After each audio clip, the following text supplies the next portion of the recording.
everyone. Welcome again to our Civic Awareness Series. It's April 14th, 2022. My name is Will. I want to offer you a brief introduction, give you some tips about some of the logistics of Zoom as we get started.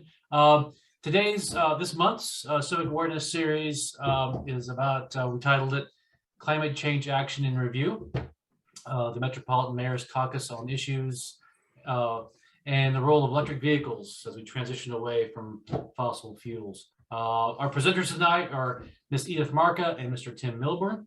And as every month, this program is co-sponsored by the League of Women Voters of Wheaton and the McCormick House at Cantigny Park. And I'm very proud and happy and overjoyed to state to you that we are starting our 5th year of this Civic Awareness Series.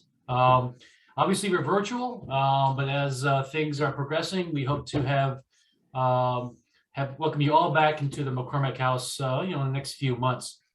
So I want to share with you just a few more bits of information. This presentation will last approximately 1 hour. Tonight's event will be recorded, so if you want to have a playback of the entire event, you can do that. All of you are muted and your cams are turned off. We encourage you to ask questions as the presenters go along, and you can submit those questions to the Q&A feature to the bottom. And what we'll do is we'll receive these questions and we'll address them at the end of the program, so we can do a big Q&A at the end. And then lastly, a new thing to our Zoom this year is closed captioning. It's the bottom. There's a little CC button. You can do all kinds of things with that. You can turn it off if you don't want it, or you can make the fonts bigger or smaller. You turn it off, turn it on as you go. We figured amongst staff here, unscientifically, the closed captioning is right about 80% of the time. So sometimes proper names don't translate well. I wanted to say back in January, we had the saying civic awareness that came across as civic weirdness. So just be aware that sometimes the translations aren't perfect. Thank you again, folks, for being here. And I'm going to turn it over to Catherine, and she'll take you the rest of the way. Thank you, Will. And we certainly appreciate the collaboration with Cantigny and the McCormick Foundation. Tonight, I'm delighted to welcome all of you to our Civic Series covering the Metropolitan Mayors Caucus and the importance of becoming EV ready. I'd like to introduce to you Edith Makra. She's the Director of Environmental Initiatives with the Metropolitan Mayors Caucus. Edith directs the sustainability initiatives for the caucus, a coalition of 275 mayors in the greater Chicago region. She leads the Environment and Energy Committee to engage in important policy issues and fosters collaborations that advance clean energy, alternate fuels, and environmental stewardships. Edith developed the Greenest Region Compact, a consensus sustainability pledge. And I also would like to introduce Tim Milburn. He's managing partner at Green Ways to Go. Tim is committed to providing businesses and technical advice and ideas in developing projects which advance the use of sustainable energy and environmental alternatives to conventional energy practices. Focus on vehicle electrification and alternate fuel infrastructure. He's active as an advisor to the Metropolitan Mayors Caucus in the development of Becoming EV Ready, a program to help local governments navigate the policies, technologies, incentives, installation best practices, codes, and more for EV.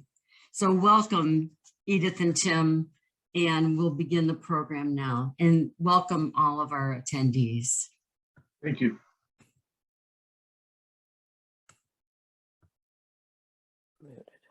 Thank you, everyone. Thank you so much for having me, for having us. And I am delighted this is my first meeting of my new home league. So glad to be a new member of the league as well.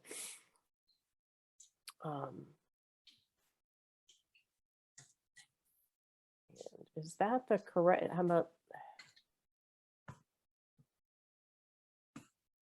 Is that the correct view? You're not seeing the speaker's view? Excellent. Okay, thank you again. And I'm happy to have an opportunity to present the Climate Action Plan for the Chicago region. What I'll talk about is give you some background and context for the Climate Action Plan, also known as CAP. And I'll review all of the goals, objectives, and the targets for the Climate Action Plan. And there's so many strategies in the plan. I'll just show you how the plan works and introduce one strategy, each for mitigation and the adaptation portion of the plan, mostly to get familiar with how it's designed. And then I'll talk briefly about next steps, including how we're engaging with communities and how communities can support the CAP. First, for starters. Excuse me, Edith. For me, I'm not being able to see the screen is just blank. It's just white. Well, that's not good. Is that just me, Chris? Or I'm not sure. Let me try again. I've got. All right, thank you. Multiple screens here.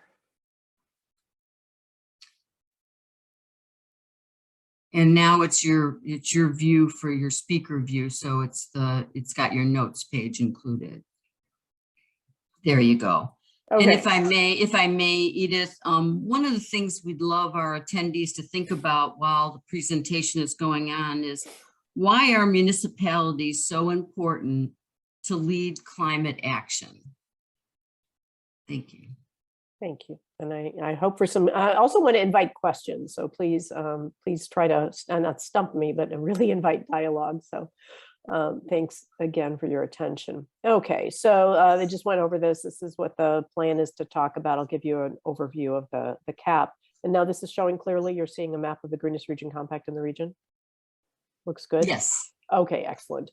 So the foundation, this gives you an overview into the Metropolitan Mayors Caucus as well, and will help explain why the Climate Action Plan was developed for the region. So first off, serving so many municipalities, most of them being small suburban communities without a lot of capacity to address climate and to address sustainability. So I created the Greenest Region Compact. This is now 6 years old, and it's a framework, it's a program for sustainability that has proven to be very popular and useful. We have 137 municipalities in 4 counties who have formally endorsed the Greenest Region Compact, as well as our sub-regional councils of governments, or COGs. This would include one like the DuPage Mayors and Managers Conference. So tremendous support around the Greenest Region Compact, and it was designed to really enable municipalities of all sizes to be active on sustainability. And it's different than a climate action plan because it doesn't have specific goals or targets, nor is it prioritized for climate. But it's been a really good foundation, and it exists in 3 parts. First is the compact, or the political part of the pledge, which is the part that has that 141 municipalities endorse it. We created a framework, which is like a checklist and a guide for municipalities to assess where they're at on sustainability and to help them develop a sustainability plan. Then the next step is collaboration. So we work together on projects like Tim is going to talk about, the EV Ready, and this is engaging with Greenest Region Compact communities and helping to do things that we can do better as a collaborative of multiple municipalities than anybody can do on their own. And the Greenest Region Compact is also the foundation for the Climate Action Plan. All of these municipalities active on sustainability. In the region, when we started this, there were only 3 climate action plans at a local level, municipal level. Now there's 4. So this goes slowly. And the idea was the climate action plan would help municipalities jump ahead to action so that they wouldn't have to spend a lot of time doing the research and the planning that we did. So this is meant to help our member municipalities. And at the same time, we have this, this thriving coalition of municipalities working together. Political changes in the US at the time this was started had us really alarmed that really we couldn't rely on the federal government to lead us out of the climate crisis. And so there was more focus on local governments. There is a network that's global, as the name implies, the Global Covenant of Mayors for Climate and Energy, which is a European Union funded project in addition to philanthropists, including Bloomberg. And if you look at the world map, there are 10,000 cities around the world that are members of the Global Covenant of Mayors for Climate and Energy. There are some in the US. We have 6. GCOM is the acronym, cities in Illinois. So it's not something that is right for every small community. It's something that requires a big commitment. But if again, you look at the world map and look at the yellow dots, those are regions. And the particularly in Europe, they were already starting to work together across jurisdictions to do climate action planning. So it was a successful model in Europe and around the world. And the Global Covenant of Mayors wanted to see how it might work in the US. So in 2019, they sought applicants to be pilot projects in this regional and metro scale climate leaders planning. There were 4 metro regions in the US that applied, and only 3 of us finished. So Kansas City, Metro Washington, and then the Chicago region were part of the pilot. We learned from one another as well as other regions. One of the regions was unable to complete the project. So we worked very much as a learning cohort to pioneer climate planning, both for our own region and then in the US. And the process, it was a very quick 16-month project for something of this scale. There was no external funding, so it was a real challenge to get the task done, but one that was really exciting. And we were mentored not only by the European Union and their regions, but I had the great pleasure of getting to know folks from NOAA, or the National Oceanic and Atmospheric Administration, who at the same time I was trying to get the regional climate plan together, was trying to launch this US Climate Resilience Toolkit. So their area of expertise is on the climate adaptation side. And they had just developed this toolkit and wanted municipalities to try using it. And I approached them and said, how about working with us as a whole region? And they accepted the challenge and were incredibly strong partners and valuable contributors to the project. We also worked with the Chicago Metropolitan Agency for Planning, which is the region's planning agency. And we have the same planning area, 7 county municipal planning areas, CMAP. So they provided a lot of important data and analysis for us. We had a process of outreach and engagement. It was very important for any planning process, really important to the Mayors Caucus. We started this in 2019, and we had a few wonderful in-person meetings, and things changed. But we were really pleased with the way we were able to adapt to online engagement. And then we still are very happy with the level of engagement that we had. And the number, you can read the numbers there yourself. But what I like to point out is that we had 53 of our member municipalities participate. And given the time, so this is in 2020 when we did our workshops, they had a lot of other things on their minds. So to have 53 municipalities join us in the planning process. We also had 175 stakeholder organizations that were not municipalities.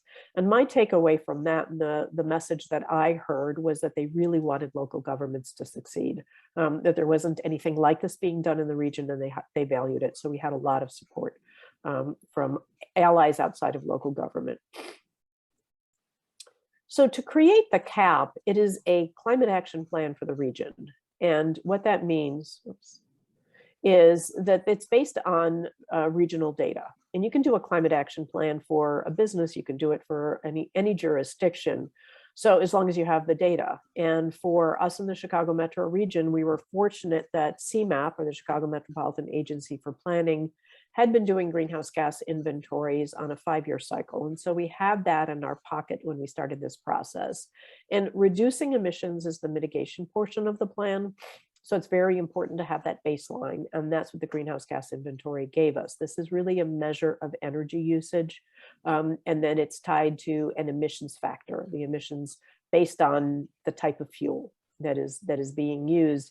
And if you look at what's called stationary energy for both electricity and natural gas, that is energy that is used for power generation as well as used in buildings. And this is the biggest share of our emissions in the region. 69% of our emissions come from stationary energy.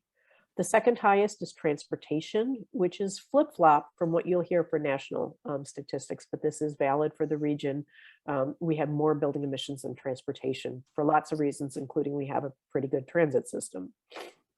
The smallest portion of the emissions come from waste, water, and wastewater combined. So it's still important but the smallest piece of our emissions pie there. The second part of the analysis is climate risk and vulnerability, which gives us the ability to plan to adapt to these to climate change. And the data is less precise, and it was also weaker for our region. So CMAP has some data as you're looking at a land surface temperature map here, which shows where the hotspots are, where communities might be especially vulnerable as the temperatures increase. There is some data on flood susceptibility throughout the region, but we also did engagement workshops where we got perceptions of climate hazards and risks from our participants. So we used that combined data in creating the plan. And the parts of the plan then, so the schematic here, the rising emissions on the right side of the graph, and then 2021 is the year of the plan that's meant to signified by the bar there in the middle. And then folks have asked, why doesn't the emissions sort of drop off if we get all of this right? And that's because emissions persist in the atmosphere for decades or even hundreds of years. So to the effective climate action plan mitigates the rising emissions, adapts to the impacts of climate change that we are currently managing and will continue to manage for decades to come. And then finally, the plan is rooted in equity because the most vulnerable populations, the weakest among us, are going to be hurt first and worst by impacts of climate change. So the adaptation needs to address those vulnerable populations with a special focus on protecting vulnerable residents, but also climate mitigation gives us a rare opportunity to restore equity in some of the investments and decisions we make. And the unique thing about this plan for the region is that it is tailored for municipal action. And this is a direct response to the municipalities that we work for and really mimics the way we approach the Greenest Region Compact, looking at the strengths of municipalities to take whatever action they can. And so these three primary levers, we call them, include lead or leadership, which is for a municipality to demonstrate by doing climate action, mostly for their own operations. And this is also where you'll see important announcements and pronouncements and joining groups and things like that. So the leadership is one way. The one that is my favorite, not only because I love this icon, but is encourage, because this it's not legislating, it is municipalities asking their constituents to join them in something. And it can be something as simple as a monarch pledge, or something as really vital for public safety as helping to plan for managing stormwater on your property.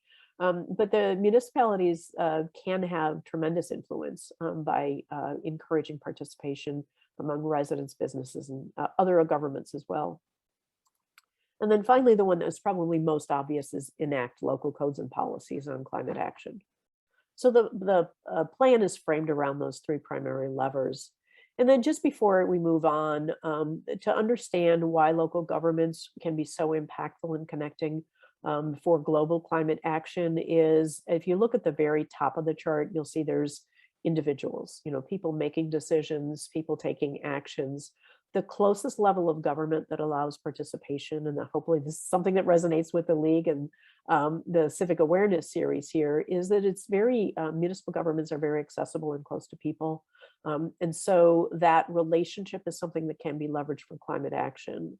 And of course, when we collaborate across a region like we're doing here, gives us more might in uniting behind our goals and our actions, likewise leading up through state and federal actions for global impact. And that is the intention of the collaboration around the regional climate plan. So to get into the mitigation portion of the plan, I'll start to dig into how this, more details about what we came up with. And the greenhouse gas inventory that you saw, there's a lot more detail to it. There's a lot of numbers behind it. But the first output in the planning process, this is developed using a modeling tool, is to input the sources of emissions and start to look at categorizing them around how we can take action to reduce them. And so what you're seeing here is called a wedge graph. And just to point out, you can see the start, as you see the colors there, the start of what becomes the objectives of the climate plan. And to understand the wedge graph, look at the beginning year for when the greenhouse gas inventory, which is our baseline, was in 2015. And we know we have 119 million metric tons of CO2 equivalent annually in our region that is emitted. And you'll see that continues to climb over time, because if it's unabated and just left to a growing population, we'll see more emissions. Then if you look to what happens in the future, so look out to 2050 and you'll see the wedge moves towards that net zero line at the base there on the x-axis. And that is what the goal is over time. So those markers there are where we start to set science-based targets. And just a note here about the targets and the emissions. So the targets where you see the dots at 50, 65, and 80% is what we were able to model out using the data that we had and the tools that we had available. We were able to kind of pinch and squeeze and get to just over 80% reduction by 2050. We were not able to pencil out, if you will, a net zero, eliminating emissions by 2050, which is disheartening. Because that's what science tells us we need to do. But recognizing that climate planning at the regional level, we have a lot of work to do in terms of getting better access to data, and that by 2050, there may be new innovations that will get us to net zero, which is where we hope to be. So to kind of put that into the words of the plan, then we set a net zero goal. That is really where we know we have to go, and that is our goal. But there are these science-based targets that tell us by 2030 is where we'll see the biggest jump. And it is expected through the closure of coal-fired power plants and the gains that will be made in electric vehicles, which Tim will talk about. We'll see the really big jump. So we think we can, it's possible to reduce our emissions by 50% by the year 2030, with the interim target there in 2040, and then finally to get to the 80+% by 2050. The mitigation objectives framed around, again, the wedge graph that you saw. And the first one is leadership to reduce emissions. And this is things that are essential policy decisions, investments that have to occur before you can see a measurable emissions reduction. So there's a lot of strategies that are very sensible for municipalities to take in leadership. Decarbonize energy sources means to shift away from fossil fuel used for power generation. Optimize building energy looks at both energy efficiency and cleaner fuels like electrifying buildings. Implement clean energy policies. This is segregated out because this is such an important one for local governments to consider building policies and the efficiencies that we can build into new construction and retrofits as well.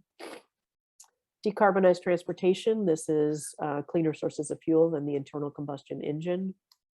Reduce vehicle miles traveled is my new favorite one because I enjoy walking and biking, but this is getting out of the car and really encouraging transportation when needed using other means of travel than the single occupancy vehicle. Manage water and waste sustainably. This is recycling and water conservancy and wastewater management all together. Sustain ecosystems to sequester carbon. This is the only one that's based on sequestration rather than reductions. And this is using what they call nature-based solutions, trees and ecosystem restoration. And I will just introduce the decarbonized transportation because you'll see how the work that Tim and I are doing meshes with the climate action plan. So this is a snapshot of the appendices of the climate action plan. So there are about 49 mitigation strategies in here. And so I can't show you all the details of the spreadsheet, but just to orient you on how this works, you'll see a strategy that relates to that objective. Adapt development processes to accelerate investment in EV charging infrastructure, which is again what Tim will talk about. And you'll see the municipal role in the column there is to enact policies. The next columns that you'll see, we put in there to guide a local government to make decisions about strategies that they could undertake and what might be involved. So these are estimates in terms of the cost and the effort required. The solution status is a bit of a knowledge of a risk, and it's easiest to go for the proven strategies or take a step out and work with us on evolving strategies. The greenhouse gas emissions potential reduction is just what puts into words what we have in numbers. that are available in the plan. And then for each of these strategies, there is also rows out or columns out that describe the equity considerations. What are the benefits or decisions that need to be made for more equitable outcomes, as well as partners local governments could work with, and then what are expected outcomes. And co-benefits is a little bit different. That's where you see climate mitigation and climate adaptation come together. So you might have a mitigation action that has benefits towards building climate resiliency. And on adaptation, slightly different, but not here. And so adaptation and resilience, you'll hear used interchangeably. And I introduced the need for adaptation as climate change occurs. But there's also some inherent mistakes we've made as a society in how we've built things and how we've designed things that make us not adaptable to a changing climate. And this, as you can, it's very obvious here, flooding is a very serious threat for us in the region. And the idea of building resilience is as we experience climate impacts, we look at making things, trying to correct decisions we've made, leading to a community that can be more robust and thrive through these changes. So it's making those investments towards resiliency. And the climate adaptation portion of the plan animates here. There we go. Oops. So these are climate called hazard impact pairs. And the climate hazard is the first three of these relate to precipitation. So we're expecting more frequent and more severe precipitation, less predictable. And so it has different types of impacts and different responses based on what it impacts. So homes is one set of responses. Flooding and transportation is a little bit more of a regional focus that requires a higher degree of collaboration. And stormwater and infrastructure requires great adaptation by somewhat different agencies in a more regional approach as well. So precipitation is the most serious of the climate hazards that we're facing. Heat and health is the next highest, so extreme temperatures and direct impact on public health. The air quality, flooding, and public health is where this all meshes together to have outcomes that are not good, particularly for vulnerable populations when you've got the heat, the flooding, poor housing stock impacting individuals. And then the last major threat for our region is drought and its impacts on water supply. Not all of the communities in the Chicago region have access to Lake Michigan water. Even if we did, we still have to conserve. So particularly some of those using the Fox River or groundwater supplies. Some of you may know that Joliet is having to switch its water supply because it is anticipated to run out in less than 15 years. So they need to reroute their water supply. So these are all significant threats. And there's other weather-related threats, but these are the ones that we worked with and modeled and were identified as the highest priority. The climate adaptation goal, a little bit less precise in terms of being science-based. So the goal is persistent, equitable climate adaptation with interim targets having to do with collaborating, first getting our own jurisdictions in order, then in 2040, working across jurisdictions for resiliency, aiming for cohesive, resilient communities by 2050. And the objectives, I will admit, when I first started doing this planning, I thought we didn't have a lot of strengths and we weren't very ready at the local government level. And then when we really started to do the research, we found that these are somewhat familiar and not at all intimidating. So educate and engage the community about climate resilience and adaptation, incorporate equity and inclusion into climate adaptation, collaborate and build capacity, enact plans and policies, and then adapt operations and investments for future climate conditions.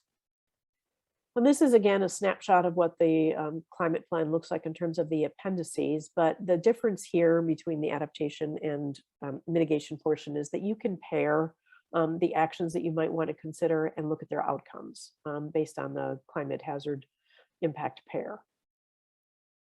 And then the next is a snapshot of the adaptation, which is very familiar from the mitigation portion. And most of these, again, are somewhat approachable. Local government's role in guiding future developments to conserve land and the ecosystem services they provide. the municipal role. This is enact and again, encourage, my favorite one of those. And then the columns that help a municipality decide what's involved to get it done and what the risk might be. And for each of the adaptation strategies, we have more columns than can fit on this particular slide, but we have partners that local governments can work with and outcomes and co-benefits. And mitigation is its own, not mitigation, but equity is its own strategy. So that's not a part of each strategy, it's its own objective. And so for next steps, and I'm close to wrapping up here. So the climate action plan solved an enormous need and a gap that we had. And it is paired with this great foundation of the Greenest Region Compact. And I'm showing you here the spreadsheet that is the Greenest Region Compact framework. And the reason that I point this out is that this is set up as a do-it-yourself guide for local governments that is very popular, and it worked really well. It's a primitive spreadsheet. It doesn't have the spiffy graphic design that we had for the climate action plan.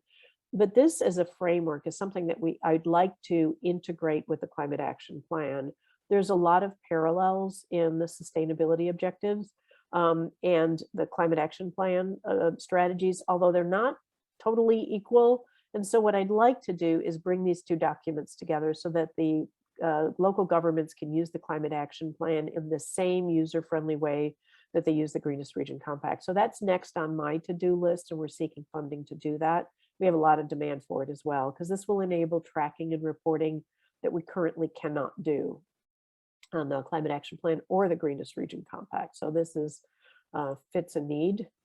And then for local governments, we're starting to get a lot of good pressure from local governments that say, great, you have this now, how do we work with this? What can we do here? And so we gave all of our local governments the opportunity to demonstrate public support with a local resolution, municipal resolution endorsing the goals of the climate action plan.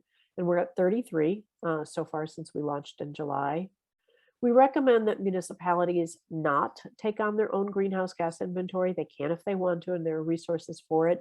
But the regional greenhouse gas inventory should be enough to help any local government or group start to make decisions about priorities. So use the regional data would be the quickest way to get started. And while the risk and vulnerability assessment makes sense at the regional level, this is something that should be localized. So if local governments wanted to tailor the climate action plan, this is one area that they should do it, looking at their own assets, whether it's infrastructure or populations that they are concerned about and want to protect, and their own vulnerabilities based on the nature of their community. Mitigation strategies, as I showed in the snapshot, just the slide before this, it's something that you can use the checklist and you can make it work, and you can pick strategies that to work on, or you can partner as local governments with the regional ones that we have going on. And again, Tim will talk about the one in particular that we do together. And adaptation strategies is something that local governments need to adapt, again, based on their own particular risks and vulnerabilities, although some of it can be taken from the climate action plan to get started. So that's the stepping down of the climate action plan at the local level. But we're still using it to work at the regional level. And so for the Metropolitan Mayors Caucus, I'll just use the first one to tell a story of why the climate action plan was illuminating, even for me working at the regional level on sustainability. Optimized building energy is the climate action plan objective, and the MMC, if I haven't said it, is the Metropolitan Mayors Caucus. So we had a pre-existing project to do help promote energy efficiency at the municipal level. So engage municipalities in connecting their residents to energy efficiency. And I didn't get super excited about this until I found out this is the highest source of building emissions. So 26% of our emissions come from homes, and regardless of size or age, everything, there's an opportunity to save energy, and it's really important. So now this is a climate action project for us. Decarbonized transportation, really important. Tim is going to talk about EV readiness in much more detail. And another one that's my favorite is reduced vehicle miles traveled, and then just to how this plan has been leveraged. Normally the Mayor's Caucus doesn't get very involved in transportation issues because we have so many strong partners that do, many other organizations. But this is something that I was approached by the Active Transportation Alliance and Metropolitan Planning Council that said, we work on transportation, but no one's ever put it in a climate framework before. So the strength here for the Mayors Caucus and our new collaboration is to really look at what local governments can do to encourage people to walk and bike. And one of the examples I like to use, because before I moved to Winfield, I almost moved to Geneva, and they have a 2-year wait for a parking pass, or parking reservations at their public garage for Metro. So if you want to take the train, that's not going to work out for you unless you find an alternate way to get there. And so they've done a really good job in Geneva of encouraging and enabling safe biking for a commuting option. And so those are the kinds of things that we'd like to promote. And I'm just barely over here. So with that, thank you so much for your attention. There are links there, and welcome either questions, or I'm going to turn it over to Tim right away. Do you want to take questions now? Were there some in the chat, Edith? Edith, there was just one comment from Di, and she says constituents can also encourage their municipalities to lead. It's a two-way street, especially if municipalities are slow to get on board. And I guess the question might be is, how do we reach our municipalities? Do we, do we write letters to the editor? Do we contact them directly? Do you have ways that you find that are most effective? That's a very good point. And I think I will add that to my presentation in the future about that two-way leadership. And I think the reason that we have so many municipalities that are engaged in the Greenest Region Compact and the Climate Action Plan is because of what they're hearing from their constituents. So I think any way that you want to communicate with your municipal leaders, please do. I'm sensing that they're hearing you, and that there is a growing concern. We've done a lot of surveys with our members, and they're hearing it from constituents. So keep it up. I'm a big fan of attending the village board meetings when you can, developing a relationship with them and making public comment. I'm also a big fan of the commissions, which many of our municipalities have. We actually have an advantage in the suburbs, and that these citizen commissions are accessible to residents, and that you can just say, I'd like to be a part of it. Sometimes there's a wait list, or sometimes you have to be appointed, and it can be highly competitive. And Tim's community of Park Ridge, that there's a select group. Other communities, it's like, yes, we need your help, get over here. So I'm a big fan of the commission. So yeah, thank you for bringing that to my attention. Like I said, I'll add that. And that was it for any of the comments or questions. Thank you.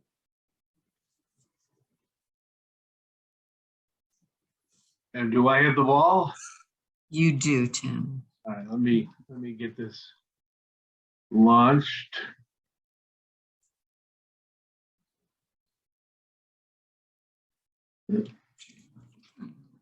Are you seeing the main screen? Yes. Okay, super. I wanted to thank you all for being here tonight. It's always a pleasure to have this conversation with new faces, and people are really interested in the topic of EV readiness or transportation electrification. It's a hot subject for many reasons. And kind of I like to tell, Edith and I have known each other for, I don't know, 7 or 8 years now, and we've been talking about how do you get communities to be enabled to support electrification. And so we kind of started putting ideas together, and we based it on the SoulSmart program, which I'll talk about. At any rate, in 2019, we finally launched it after some effort, and now we're getting into kind of the deployment phase. So it's pretty exciting, and Edith and I have been at this for a good while. We have a new third person, Cheryl Scott, who's intimately involved in this program. So this is it's a really good, we're off to a good start here. So before I get going, Catherine, you said you had a poll question. Want to just get that going? Yep, I'll launch it now. And there you go. Find out where people are in the world of EVs. That's right.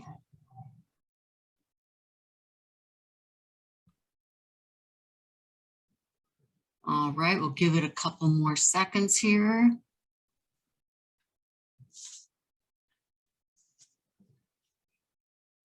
All right, so let's see. And Paul, I think I'm going to Looks like share the people are thinking results. about it. Okay. So there's the results for you, Tim. Can you see Interesting. them? Yeah, I do. Yeah, that's great. Thank you.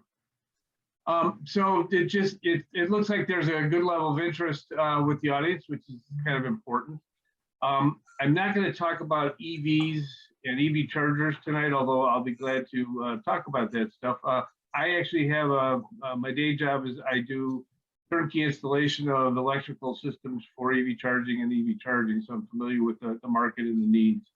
But today we want to talk about the program that the Metropolitan Mayors Caucus is basically putting forward. You know, what is it? Why do we need to do this? And tell the story a little bit, and then go into what the program is. So the goal, and Edith talked about it, you know, to help municipalities prepare for what we think is coming or started coming for the largely on the stations and the potential funding associated. And the idea is that we're going to help municipalities get access to relevant, useful resources and training, and figure out what best practices, you know, lessons learned, how to make smart investments, and what the municipality needs to support their communities and their operations in the region. So the next question is, why are we doing this? Well, in my opinion, the top of the pile is climate mitigation, which ties into what the CAP. Transportation emissions is one of the leading sources of greenhouse gases. We also have a strategic ability to reduce demand for foreign oil by using electricity, and it's becoming even more important. And where are we? The EV demand is growing kind of leaps and bounds. It's hard to find an EV because everybody wants one. The policies at the state and federal government are aligning to support the EVs and the infrastructure, and they're putting in smart programs and funding.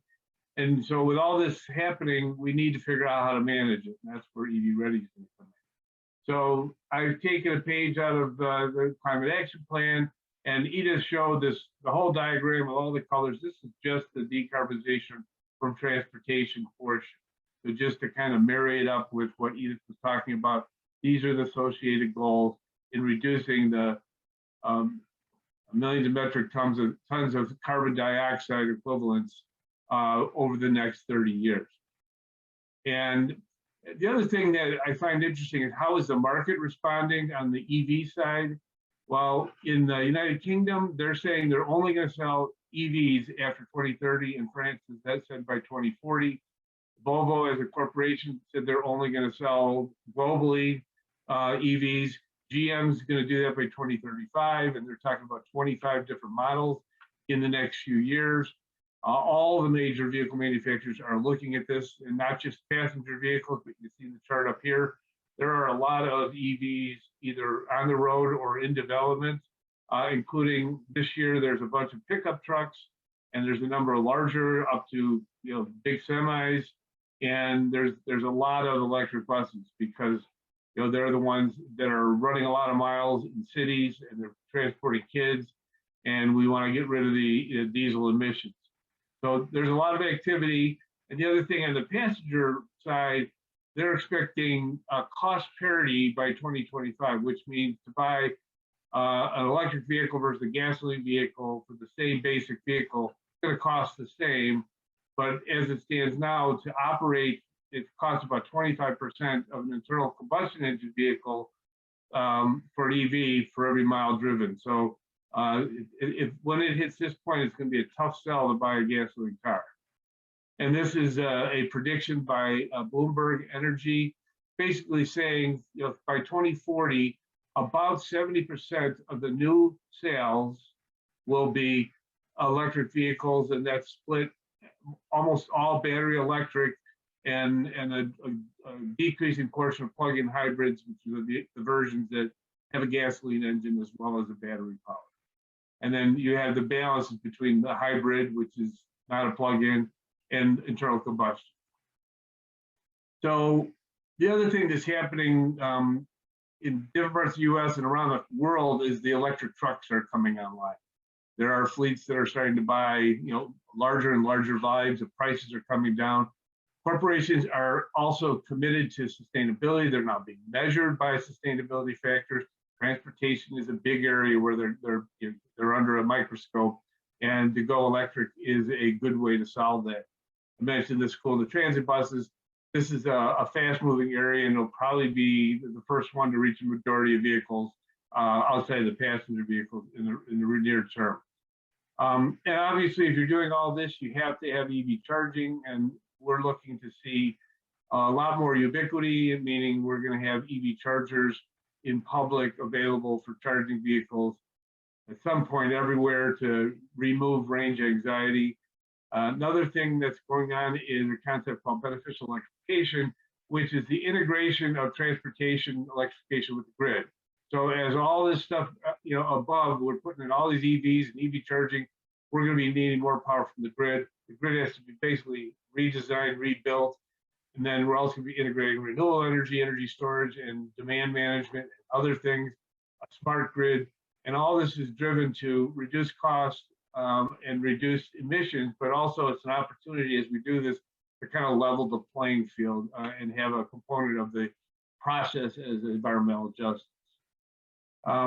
Give you a sort of a benchmark of where we are today. We already have 40,000 EVs in Illinois, most of them passenger. There are quite a few EV charging stations. This is level 2, which is the one you've probably most seen. DC fast charger are like the highway ones that charge very fast. And in the last year, the sales are up 24%. Another thing that Illinois, because I'll talk about in a second, the bill that was passed last fall, or the bills, there's some really big opportunities for Illinois and our region in particular.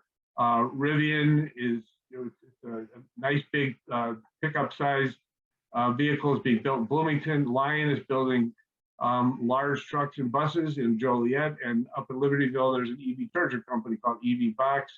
And last fall, something called the REV Act, the Reimagining Electrical Vehicle Act, is a program that will incentivize companies to come in here and build EVs, EV components, batteries, EV charging, all whatever's in that supply chain. We have an opportunity to grow a lot of jobs and a lot of ecosystems to support it. So I've been mentioning here the CEJA, many of you may have heard of it, Climate Equitable Jobs Act. It's kind of on the transportation side, there's a goal for 1 million EVs by 2030. And when you kind of do some modeling, that's going to mean we're going to need about 4,000 of these high-powered chargers are going to be needed on the interstates primarily, plus lots of other local ones. So this is new. There are incentives in the bill for the vehicles. There's a $4,000 incentive if you buy a new EV. There's going to be charging station incentives and the make-ready infrastructure, which is all the panels and the conduit wiring that power it up.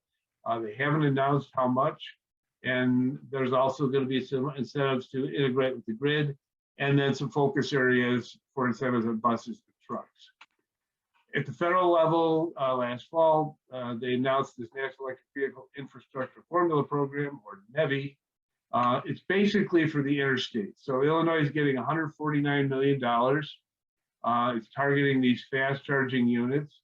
There's a kind of a sister program, Corridors and Communities, which it's going to target rural areas and lower income communities, but it may apply to some of the municipalities in our region. It's got about half the funding, still a lot of money. And then there's some other federal programs that are going to support bus and fleets and their charging passenger vehicles. And a lot of this may flow down through CEJA to us. And then we all know the Build Back Better bill is in a coma. If it comes back, in whatever form it comes back, the way it was left last fall, it had a lot more money to support the electric vehicle industry. So we're hoping it comes back and puts even more into this. So they're basically saying it's here, it's coming, it's growing. So what the Mayor's Caucus, this EV readiness program, we want to be ready, and we want the communities to be ready. So the reasons being that if you look at what has to happen to, in particular, install EV charging systems, it has to be, we want to be successful, it has to be safe, and we're looking for the most cost-effective way of doing it. That's going to run through the municipalities. So they have to be responsible for all the codes and building codes, electrical codes. and they also need to be informed and ready. And so the program basically addresses these two areas. So we're going to provide the tools, training, and vision to support them. And kind of just feeding back into Edith's portion. So within the Greenest Region Compact, there's one of the areas is called mobility. And when this was developed, there was a reach out to the member communities, and these are the points on mobility that are relevant to transportation electrification. So efficient transportation, sustainable transportation, and safe, clean, and efficient fleets. So the top two apply kind of to the residents, businesses, and the region as a whole, and the last one is for their own. And Edith showed this a bit ago. I won't go into it, but basically this is the decarbonization transportation portion of the climate action plan. And here it says adapt development process, accelerate investment in EV charging infrastructure, which is a lot of what EV Ready is about. So the EV Readiness program ties into the CAP, and it ties into the GRC. So from the municipal standpoint, we like this graphic because this is about kind of effectiveness of the processes within a municipality. So they're involved in procurement for their own materials, but also they're going to set standards possibly for other entities. So they kind of, again, this is a procurement rules, there's going to be process rules. And then within the operation, there are sometimes called hidden costs or soft costs that to the extent you can be more effective and efficient, you can reduce costs, reduce cycle times. And that's a big target area of EV readiness. So I mentioned Soul Smarts. This is a program that the Mayors Caucus ran for a few years and was very successful. I think Edith said it was the most successful rollout in the country for a municipal area. And basically, this is what we're modeling the EV Readiness program after. And the process starts with a checklist. So the checklist, this is an example under planning and zoning. And the idea is you have actions that you want the municipality to take, and then there's a point system, and then there's some things you must do to reach this. So there's three levels: there's a bronze, a silver, and a gold. So in order to kind of get into the entry level, you have to meet all these brown ones, the bronze, and then as you go further, you can get silver and gold. And there's recognition and award ceremonies that will basically, depending on how your community would do, you can move up this ladder. So we have taken this to heart and we've crafted our own version. But before we did, we were fortunate enough to get a grant from the Joyce Foundation to basically do a planning session. And the first thing we did is we went out and had listening sessions. We developed our own checklist, and then we developed a decision guide to help municipalities support the decision process. We'll talk more about each of those. These are available to, if you're going to distribute the presentation, or we can post these links in the chat. So the first thing we did, we spent a few months listening to a range of types of stakeholders, and we wanted to hear what they were concerned about, what they saw as barriers, what policy ideas, what to look forward to related to transportation electrification. So we had 17 sessions, over 200 people. We started in November, and basically this was the foundation of the checklist and the guide. This included municipal elected officials and people in different departments, including planners and code officials, fire safety. We invited the industry people, the EV dealers, the installers, the charging station vendors. ComEd was very active. We also got involved like business development groups in urban areas, and we had some environmental partners. So these are the kind of things we were asking to, again, we're trying to develop the checklist. So what are the key planning considerations? Where would you want to put a station? How would you, if you're going to collaborate with neighboring communities, how would you do that? What policies need to be created anew or adapted related to parks and zoning, new construction? How do you make sure you're following the right building codes, permitting inspection policies, et cetera? Then the money side, what kind of information training is needed for your staff? And from the guide side is what would you like to have as a resource so that you can have a place to refer to things when you're making choices. So this is the main categories of the checklist. There were 10 categories, about 200 actions. And these are the groups that we focused on. The first one, commit to EV readiness. Much like the GRC and the Climate Action Plan, we want a community to basically say, we're doing this. We're going to step up and commit to this. It's just kind of a pledge. Zoning and planning is a huge part of the checklist. And then kind of the support of the permit, inspection, safety, parking and access. These are the things that municipalities are very familiar with, but not necessarily with relation to EV. New construction, so you're building a new building. Do you want to insist on EV chargers being included, or at least the power to do it? EV owner rights, things like multiple family dwellings. Do residents have the right to ask their apartment owners or the condo owners to install EV chargers? The municipal fleets, there's a set of ideas as to how to go forward. How do you work with utility? How do you communicate with your community? And then the business cases and the finance gap. So we've got 200 actions kind of distributed throughout these categories.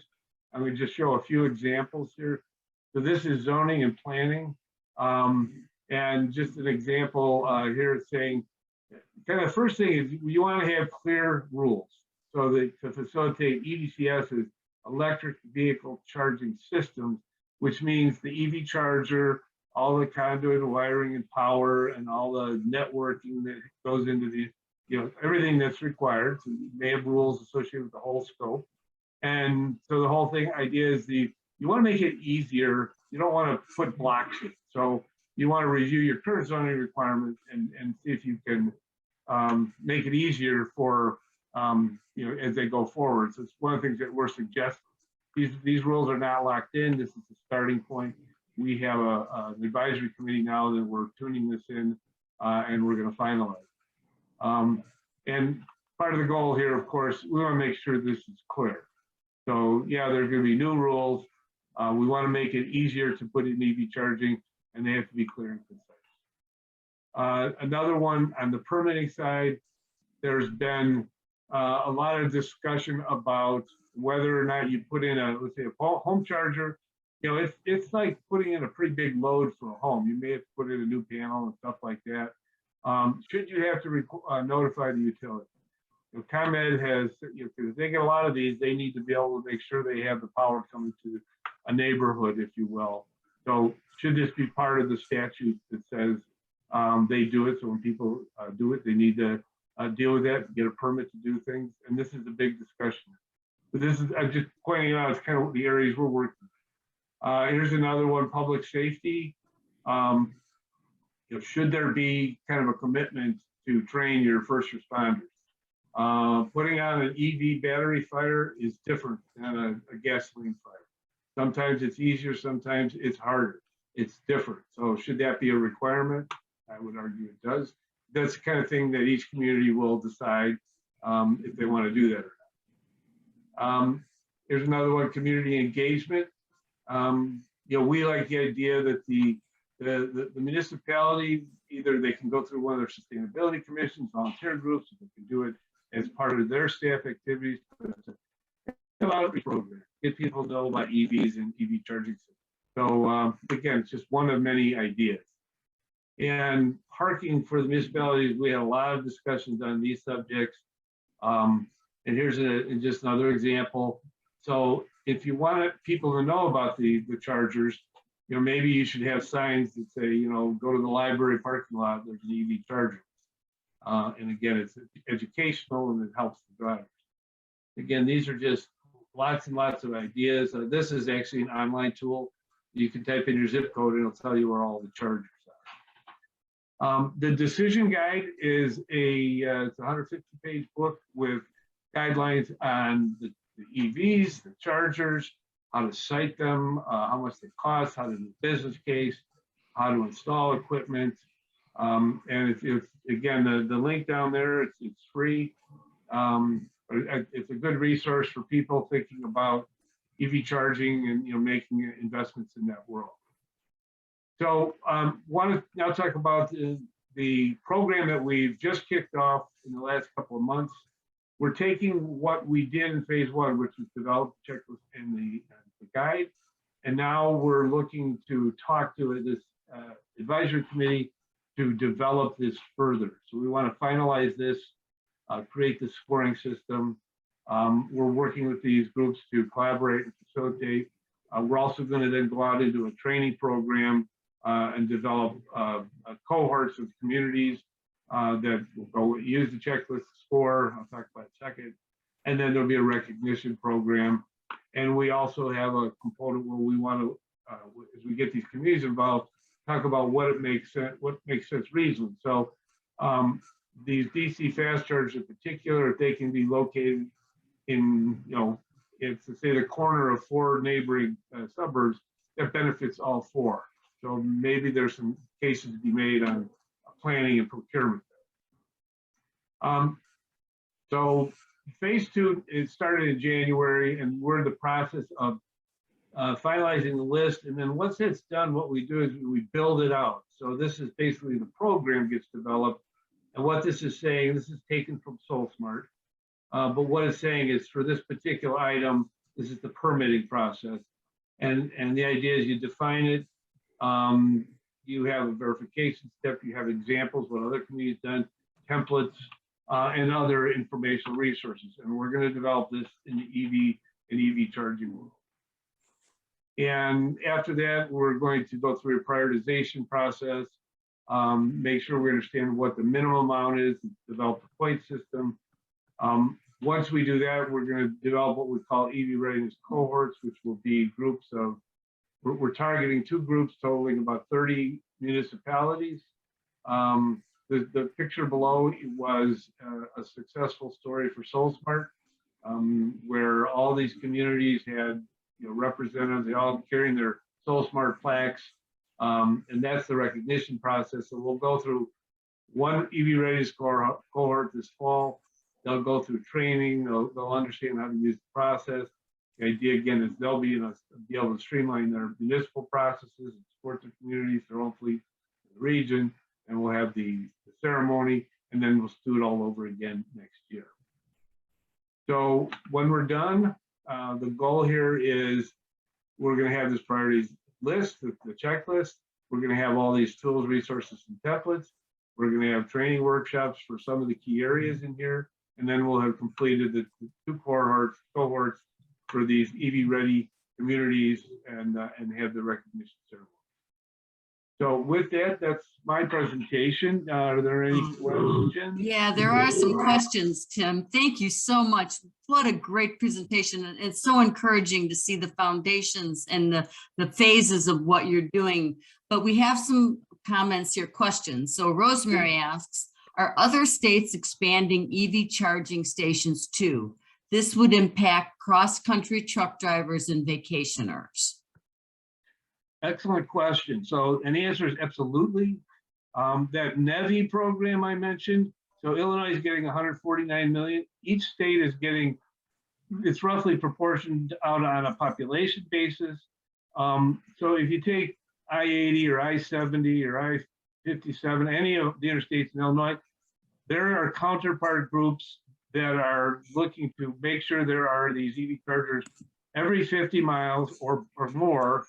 And they're also talking about having at least 4 chargers, and they're trying to outfit in the next 5 years so that we will have a network that will allow anybody with an EV to drive more or less anywhere that's reasonably close to the interstates. Number one, so the range anxiety is going to go away. Number 2, there are now vehicles that can drive 400 miles on 1 charge. So, and so that's, and right, 3 years ago, the Nissan Leaf could drive 100 miles. Tesla's had a 300-mile vehicle for a while, but the point is range anxiety will disappear over the next 5 years. And you will, I don't know about taking an RV, they haven't quite got a lot of electrified RVs, but I'm sure they're coming. That's terrific. Rosemary also asks, what is the relationship between the increase in demand for electricity and the methods used to create this electricity? Can wind and solar keep up with increased demand for electricity? Doesn't this mean more fossil fuels anyway, or increased reliance on nuclear? So another good question. So the CEJA bill is, in addition to targeting the million EVs and basically establishing ubiquitous charging in Illinois, it has a renewable energy component. So we are trying to be, the goals of the bill are to be 40% renewable energy by 2040. We're currently, I don't know, around 10%, maybe. And so we're on a steep path to get the renewables up. Right now, the state is 32% coal, whatever, and 50% nuclear. And so by 2045, this legislation says all fossil fuel power generation will stop, and we will have filled the gap with renewables, energy efficiency initiatives, and then the question of nuclear comes up. So right now, nuclear can be argued to be a zero emissions fuel. And so that's a big question. Illinois has not made the step to say we're going to phase out nuclear, but I think when we get into 2030, 2040, I think those are going to be serious discussions. I think we're going to try and see if we can build up even more renewable, and we also have to have energy storage because the sun doesn't shine at night. So that's a big challenge, and that's what's being funded, studied, and that's part of this whole grid rebuild, is to figure out how to optimize that, see how you can do it cost effectively, and at some point perhaps get rid of the nuclear. But the goal right now is to get all the coal out of the system and then natural gas, because those are the big CO2 generators. So it's a challenge.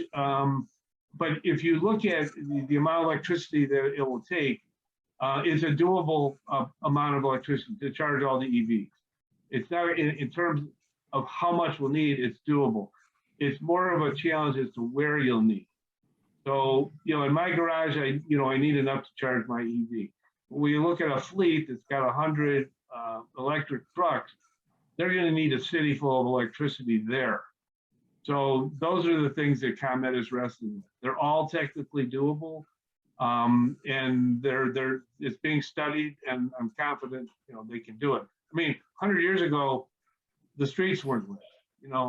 It's just taken a long time. We've gotten them, so it's going to take a generation. All right. Well, Lee, yes, Edith. Edith. Yeah, could I also, I'm also going to prompt Tim to talk about this because he's better with the energy side of things. But I just wanted to respond to Rosemary's question. And one thing that just needs to be said in terms of that beneficial electrification, the role of EVs it's not necessarily a one-directional user of electricity. That's how we think about it now, but the utilities see this as much more holistic, especially going forward. And there are times when as we switch to renewables, even with the current generation of electricity, when we have excess of electricity on the grid. And that is needed at the time, like for wind and solar, when it's generating, or even with the current forms of electricity, we have more electricity than we know what to do with at certain times of the day. If it could get stored in say a diffuse battery storage system like electric vehicles, that's something that leads to beneficial electrification, and it's more of a balance to the grid. So it's not a one-way. Tim, I'm going to let you talk about that if there's anything you wanted to add to it, but I just wanted to make sure that got said. Sure. So there's a concept called distributed energy resources, which you think of a solar panel on a house, that's distributed energy. It's not coming from a central power plant. So if you have an EV in your garage, you don't always need that power. So the grid could use the power in your battery when it's in high demand, and everybody, many batteries. So it's a two-way street. They call it vehicle to grid. It's bi-directional. You may hear some ads that say it's two-way charging. That means the vehicle can put electrons back on the grid. And we're not there on a big scale, but that's coming. And what that allows, in effect, if you take 1,000 EV batteries that you can use as storage devices during peak periods, that can actually reduce the cost of electricity. It almost acts like a small power plant as a collection. So instead of having to start up a natural gas power plant, if it's done smartly, they can actually store energy and then use it later when the demand is down, and basically control the whole power structure. And we've got the computer technology to do it. The internet's out there. 10 years ago, we couldn't have done this, but now we can. So this is a huge part of what's changing. It's complicated. It's going to be bumpy, but that's the direction we're heading. And energy storage is also going to be done at scale. So you'll have a solar power plant. It may have an big energy storage system. So effectively, that you're saving some of the solar during the day. You're generating some on the grid, and then at night you can still feed the grid because it's got demand, but lower demand at night. So they're trying to figure out all the numbers on that, and that's why I hear people say, "Hey, let's just go solar." Well, it takes a good long time, but we're on that path. Terrific. One more question. Lee Pryor asks, who pays for the charging stations I see around? For example, at Kohl's, both installation and then the ongoing cost for the power electricity. Are companies like Tesla subsidizing, providing stations? And she's thanking you for the answer. Let me start with Tesla. So up until 2017 or 2018, if you bought a Tesla, you were given a national ability to get free electrons at any of their stations. You could pull in and charge it. No more. You have to pay like any other EV. So when you pull up to a charger, so that may be a kind of a lingering thought there. Anybody who's charging an EV, some places offer the electricity for free. It's becoming less common, but say a retailer, they might want to entice customers. They're in there for 20 minutes. Maybe you'll hang out longer, shop more if you get free electricity. But for the most part, whoever owns the station, they pay the electric bills. I mean, it's basically an appliance that's hooked into a building somewhere, and there's a meter running, and whoever has that meter is paying the bill. But a lot of the chargers out there, when you plug in and charge, say I do that, I'm going to, my Visa is attached to that account, and when I'm done, I get a bill, and then the service provider of that charger sends the facility money. And you can, so if it's 12 cents a kilowatt hour, which is the measure, the building can charge 25 cents. They can make a profit. But even at like 12 cents a kilowatt hour, you're still, per vehicle mile travel, you're at 25% of gasoline.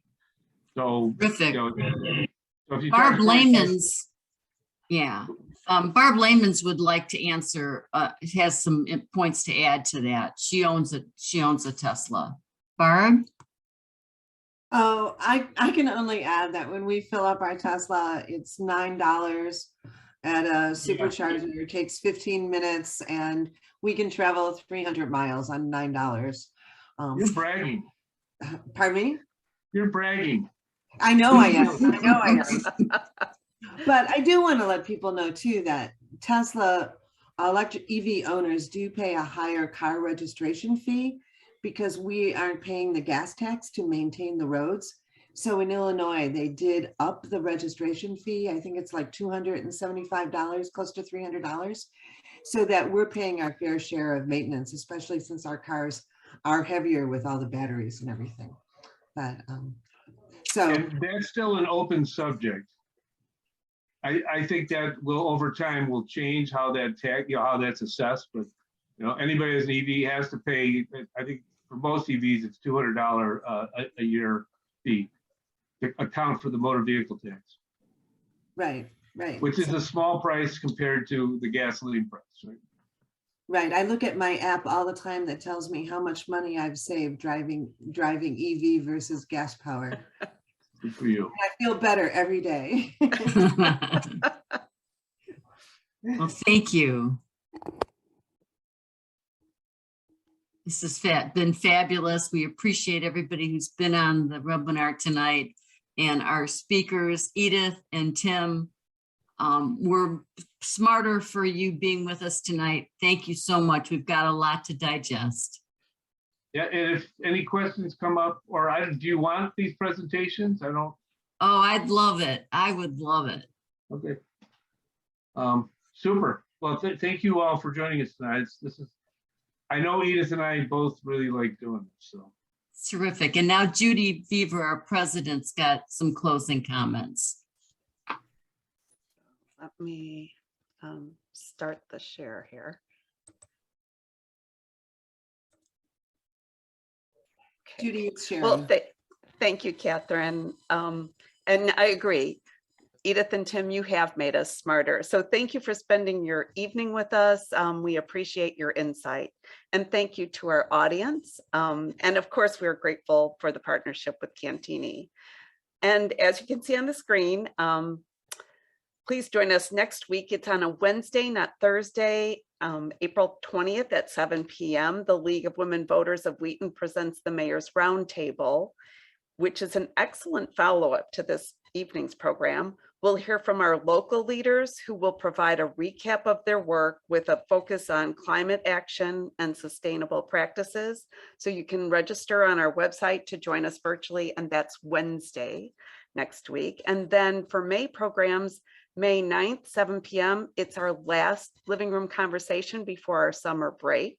We'll be discussing civic renewal, the ways people connect and contribute to their community and to society, and the opportunities to reimagine our civic engagement.